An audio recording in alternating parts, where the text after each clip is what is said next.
গণভোট ছাড়া কোন বিষয়ে জাতীয় ইস্যুতে কোন নির্বাচন হয়ে যাবে সেটা ভাবে বাংলাদেশের মানুষ মেনে নেবে না। আপনারা আপনাদের প্রিয়জন নেতা বলছেন আপনারা নাকি সংসদ নির্বাচনের দিন গণভোট করবে। আপনারা জাতির সাথে একটু পূর্ব প্রতারণা করেছিলেন।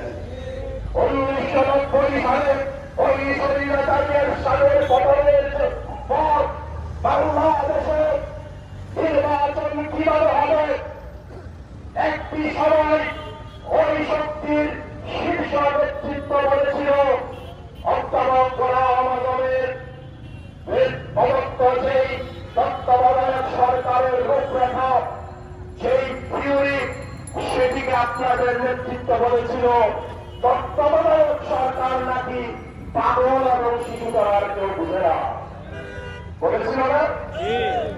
সেই তত্ত্বাবধায়ক